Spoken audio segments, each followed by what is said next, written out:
For example কেউ মেডিকেলে পড়াশোনা করতেছে, তো মেডিকেলে পড়াশোনা করার খাতিরে অবশ্যই তার 5 বছর টাইম যাওয়ার পরে মানুষজন তার কাছ থেকে প্রফেশনালি বা ফর্মালি চিকিৎসা নেয়। কিন্তু কোনো একটা পার্সন হয়তো বা তার প্রথম বছর শেষ করছে, কিন্তু তার সাথে তুমি মেডিকেল রিলেটেড বা রোগ বলাই সম্পর্কিত হালকা পাতলা আলোচনা করতেছো, সেইটার বেসিক আন্ডারস্ট্যান্ডিংটাও তার আলটিমেটলি নাই। তুমি কি পরবর্তীতে মনে করো যে এই পার্সনটা খুব ভালো একজন ডাক্তার হয়ে বের হবে, বা তার ব্যাপারে কি তোমার কনফিডেন্সের জায়গা তৈরি হবে?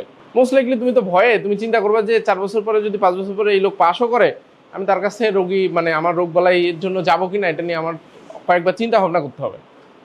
তো এখন তুমি ধরো এই যে এমন একটা সাবজেক্টের ভিতরে ঢুকলা, এবং সেই সাবজেক্টে ধরো তুমি এটা পড়ে আসলে কি কি জায়গায় যাওয়া যায়, কোন পর্যন্ত যাওয়া যায়, এবং সেটার একটা দুইটা জিনিস তুমি ট্রাই আউট যদি না করো, তো তুমি তো চাকরি বাকরি পাওয়ার প্রবাবিলিটি মানে এমনিতেই ক্লোজ টু জিরো। তাতে করে ধরো এআই আসুক বা না আসুক সেটার সাথে খুব বেশি একটা কানেকশন নাই।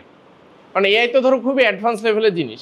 এআই মানে কি, ধরো এআইতে কন্টিনিউয়াসলি কি বলতেছে যে চ্যাটজিপিটি, ক্লড বা জেমিনি ওর ইন্টেলিজেন্স লেভেল কিভাবে মেজার করতেছে, যে বড় বড় ম্যাথমেটিশিয়ানের সাথে যে কে কত ভালো বড় ম্যাথ প্রবলেম সলভ করতে পারে, সেইটার সাথে এটা একটা বেঞ্চমার্ক করে।